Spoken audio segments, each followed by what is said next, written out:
Hello lovely people, my name is Emma and today I'm bringing you my January wrap up. So a little bit of a different vibe and different pace to December. December I read 30 books in 30 days and it was frankly exhausting. So I thought in January I'd take a slower pace. So we have 6 books to talk about today, 5 of which were absolute slam dunk amazing reads, and then we have one meh right in the middle. The first book I finished is Signal to Noise by Silvia Moreno-Garcia. This is a YA sort of paranormal book. Silvia Moreno-Garcia writes a lot of different genre fiction, and this is just one of her more recent ones. No, in fact, I think this might be quite an old book of hers. I have talked about this in a few TBRs and said that it's about a cursed mixtape. That's completely wrong.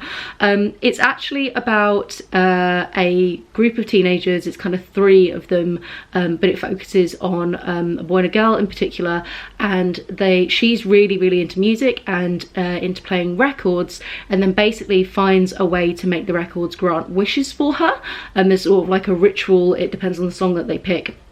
It's about them using this power to try and like get revenge on school bullies and sort of get what they kind of want from world, because they feel very, in a teenage kind of way, sort of overlooked and unjust and things like that. And then it also runs along with a dual timeline of them in more current day, where her father has died. She's going back to her hometown to be involved with the funeral, and she bumps into this guy, and it's sort of about all their emotions and things left unsaid and the way that they left things when they were teenagers. I really enjoyed this. I love Silvia Moreno-Garcia. I think she does wonderful genre fiction. The YA-ness of it was a bit of a surprise to me. That is my fault for not researching the book properly beforehand, and normally I'm not a fan of YA, but there was something really just very charming about our 2 main characters. And again, I'm normally not that big a fan of reading books set in essentially high school, but this one just really like tugged at my heartstrings and just reminded me of the little emo kid that I was in school. So I really enjoyed it. I actually ended up giving it 5 stars. I thought the magic system could have been a fraction more developed, but I did enjoy the sort of craft style of like not too sure exactly where the power's coming from or how it's working, and I thought that it was a good resolution at the end, and I was just really invested in all the characters. So slam dunk read from the very beginning. Then I read Franz Kafka's The Trial. This was actually something that I borrowed from my father-in-law because he saw that I was reading Metamorphosis in December and that I wanted to try a longer form version of Kafka. This is actually an unpublished, unfinished piece of work that Kafka never quite actually put out himself, and has since been sort of found and cobbled back together. It doesn't really have a formal ending, and it basically is about a gentleman who finds himself being arrested for a crime that no one will tell him what it is, and it's about the continuing levels of absurdity trying to get his case actually taken to trial or thrown out or dealt with in any way. So he sort of bounces around. We meet a bunch of different people. There's like a lawyer, there's various people like judges and things like that, and it's sort of a commentary on like the absurdity of bureaucracy, and again it's kind of playing around with that naturally Kafka-esque sort of silliness and absurdity of the world. I really enjoyed this. I thought it was a very interesting read. I did bits of it on audiobook and bits of it in physical form. Both of them I felt were very strong. It had a sort of catch-22 vibes in terms of the sort of circular nature of the writing, the constant callbacks to things, and I really enjoyed that. I think it's the kind of book that would probably benefit from a second reading because you'll pick up on foreshadowing in different ways. I didn't particularly like the women's portrayal in this book. They kind of suck and they all just want to sleep with the main guy. And that was a bit rubbish, but if we can overlook the fact that Kafka's women aren't great, it was actually really fun and a really entertaining read, and it's definitely highlighted what I thought was going to be the case with the Metamorphosis, that actually I like Kafka's writing style, I just dislike short stories. So a longer form one was really interesting. He has other work and I'm definitely going to pursue it at some point. So very fun read. The next book I finished is Otherlands by Thomas Halliday. This is a non-fiction paleontology book, basically looking at the history of our planet. It's quite an interesting take on it because it goes from more modern day, not actually modern day, still what we'd consider to be paleontology rather than archaeology, and then goes all the way back to sort of the earliest life forms on our planet. So it's quite fun because quite a few books that I've read out there go the other direction. I don't know if that's a gimmick that I think worked particularly well though, because I think it is quite hard. Like, there is a natural evolution to our planet, literally. That's not sort of a figure of speech, shit evolved, and I think it's easier to track that a little bit if you go from the earliest to the most modern, and also when you have the extinction events that occur, because there have been 5 in our history, planet's history. I think it's easier to see what life was like before it, have the extinction event, and then life after, rather than the after the event and then the before. So whilst it was a fun quirk, for me personally, I don't think it worked as well. I do think that this is an incredibly solid paleontology book. It's one that, if you are interested in beyond dinosaurs, is a fantastic intro to the wonderful weird world of things like the Carboniferous or the Cambrian period or anything like that. Or indeed, if you're interested in like more of your kind of woolly mammoth, saber-toothed tiger things post dinosaur, again, you're going to be getting that here, and some of the earliest examples of humankind. So I think it's like a great solid all-rounder. Thomas Halliday has a really wonderful lyrical writing style. It is very pretty. There's a lot of flowery language. He's really keen to like set scenes, so you get a lot of more like descriptive, as if we're almost watching like a nature documentary. Because of that, it's a little thinner on the ground about the like how we know the science, and it's instead just kind of painting you a picture of what these different time periods are like. There are bits that go into a bit more detail, but if you're looking for a strict like how the fuck does paleontology work, who discovered these things, and more of the kind of mechanics of paleontology, this book again I don't think is going to be for you. But it is a really solid read. I think it's like a no-brainer, go for it if you're into paleontology. I still gave it 5 stars. I deeply enjoyed it. It's just to let you know kind of where it sits in terms of other books out there on similar grounds. But there aren't many that go all the way back to very like earliest kind of examples of life on Earth and give you that sweeping broad overview. And I think that this is in good company with things like The Ends of the World, who I can't remember the author, but I'll put it down below. So just a solid classic read if you are interested in paleontology at all. Now we have our blip, our one that didn't quite work for me, and this is Royal Reckoning by Emily Silver.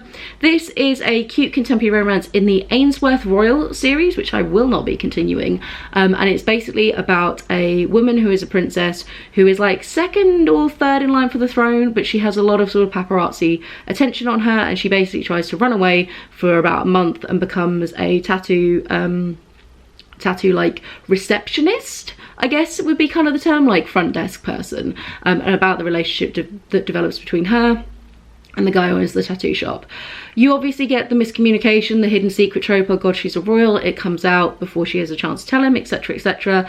It was cute and I like enjoyed it more at the beginning, but then it felt very hallmarky, and we had a lot of like repeated like once we kind of got into the spice, the sex scenes were very repetitive, and it felt like there was just a series of them in a row, and that didn't feel particularly integrated into the story. It felt like we went like plot, banging, plot, and that was it. And I don't like it when my romance stories do it in that way. I think the sex is an important part of romance, obviously, but it should be integrated a bit better, and it just felt it became more and more hallmarky as we went on.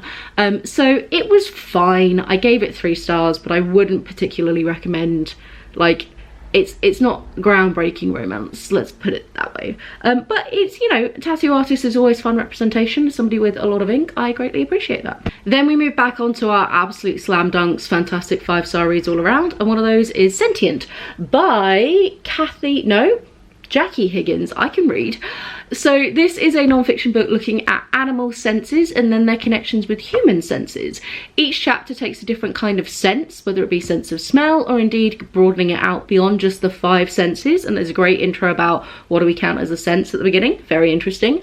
Looking at things like direction, time, think like magnetic fields, all sorts of things like that. And then each chapter focuses on an animal that is a particularly good example of something living that can do that really well. And then also looks at human beings, how our senses compare and have developed, and just sort of goes into a general conversation about that sense. This is the kind of book that is absolutely perfect non-fiction. Like, it is clearly going to be a firm favourite of the year. I know it's crazy to be putting that out in January, but this is solid. You're going to see it recommended in so many videos. Just get used to this cover now, because it was the perfect blend of like really fun non-fiction, good focus, lovely mixture of animal and human, a good level of like depth of detail explaining basic concepts in biology but then going further with them, really fun light tone to it, so it's really easy reading. The breaking into different chapters like lent itself so nicely to sort of taking it bit by bit. so many cool fun facts. It's that kind of thing where like, I love books like this where you can turn around and be like, did you know? And then there's just a random factoid. Like, and so many of them were almost throwaway ones that were just background detail, but I was like, no, I want to know more about that one. Like, there was we were learning about the catfish, which is like crazy good at tasting things. Its entire body is basically one gigantic tongue. Wild. But then it was like, as we were learning about this, there was a sentence which was just like, as we all know, lobsters taste with their feet. And I was like, I'm sorry, what? Lobsters taste with their feet? And now I need to go on a deep dive Wikipedia about lobsters. And it's just, I love books like this that are really like jumping off points for all sorts of other information, and again are that constant reminder of just how freaking cool life on this planet is. Like, so many really fun examples. Also, little bonus in this book is there was loads of conversations about like sense in terms of how we experience the world and how our senses shape our view of the world. There were all sorts of conversations about like linguistics and how our senses shape how we communicate. There's a chapter, like I said, on time and the way that different cultures will describe how time works. I can't remember which culture it was, but one of the languages, the past is in front of you because you can see what's in front of you, whereas the present, the future is behind you because it's unknown. Whereas in Western society we tend to say the past is behind you, the future spreads out in front of you. Just fun, like just so much fun. So yeah, wonderful book, 100% would recommend to everyone. If you like non-fiction, read it. Just read it. And then the final book I finished is Watership Down by Richard Adams. I know this was in my February TBR and I was like, there's no way I'm gonna get it done, but I was just too invested in these bunnies' lives. I was like, nope, War and Peace is going on pause. I'm finishing this bad boy. I'm so into it. This, again, I think is going to be an absolute firm favourite of mine. I am a rabbit owner, so possibly I'm a little bit biased, but bunnies are amazing. And this, if you're unsure, if you've never heard of Watership Down before, is basically a modern classic. It was originally written as a children's book, but it is dark as fuck, so maybe don't read it to your kids. It basically follows a warren of rabbits, and a couple of them try and flee their warren because one of our main characters, Fiver, has like the gift of sight and kind of has like a Cassandra-esque ability to sort of see the future, to kind of sense things, and knows that something very bad is going to befall the warren. So they flee the warren, and it turns out for a good reason, because it's actually going to be developed as part of property, and there is a harrowing scene where it all goes very badly wrong for the rabbits who are left behind. And then the rabbits who they leave with, they run into various different adventures on the way. They finally set up somewhere for them to live. They have a few altercations with some neighbours and some farmers and things like that. And it's just generally wonderful and beautiful and amazing. I thought the voices were really strong in this.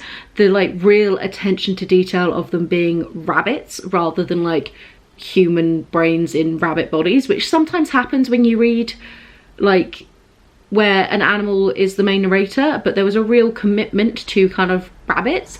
Most of the facts seemed fairly solid. I think we've learnt a little bit more about bunnies since this came out. There are a few things about one of them vomiting, not possible, and the lifespan they gave was concerning, even for wild bunnies. But it was just beautiful and heartwarming and heart-wrenching, and there were so many points of it, especially with the audiobook, that really were like, I was stressed, man. I was there like, no, don't let the bunnies die. Please don't let the bunnies die. I like had to sit and just cuddle my rabbit after so many scenes, and yeah, just phenomenal. It feels so silly recommending classics because like they're classics for a reason, and everyone's like, yeah, no shit, Watership Down is good. Like, it's been around forever. Of course it's good. And like I feel like this about every classics. You know, you're like, oh, Pride and Prejudice, that was good, and everyone's like, yeah, duh. But it's worth saying this was really good and you should totally check it out. Also, if you are interested in the audiobook, it's narrated by Peter Capaldi, and that was just oh my god, the accent work, that man's voice, the commitment to the emotion, stunning. I love it when you get a really, really good committed narrator who's really willing to like act and breathe the scenes rather than just read them.